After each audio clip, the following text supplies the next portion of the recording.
दक्ष news, सामान्यांच्या हक्कासाठी नेहमी दक्ष.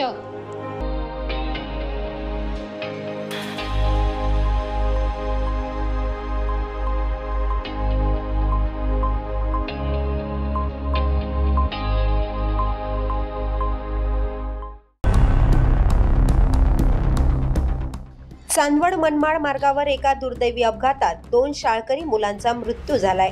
आदित्य सोळसे आणि वैष्णव केकाण हे स्वामी विवेकानंद विद्यालयातील 10वीचे विद्यार्थी शाळा सुटल्यानंतर घरी जात असताना हा अपघात घडला. बाजार समितीतून आलेल्या मोकाट जनावरांच्या झुंडीमुळे रस्त्यावर अचानक गायी आल्या, ज्यामुळे मोटरसायकल आणि ट्रकचा अपघात झाला. या अपघातात दोन्ही विद्यार्थी ट्रकच्या मागील टायरखाली चिरडून जागीच मृत्युमुखी पडले. दोन्ही विद्यार्थ्यांच्या कुटुंबावर शोककळा पसरली आहे.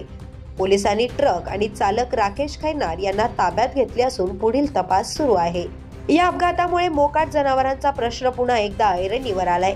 शहरात मोकाट जनावरांचा त्रास दिवसेंदिवस वाढत चालला आहे आणि अशा घटनांमुळे नागरिकांना जीवितहानीचा धोका कायम आहे. रुपाली केदारे, दक्ष न्यूज, मनमाड.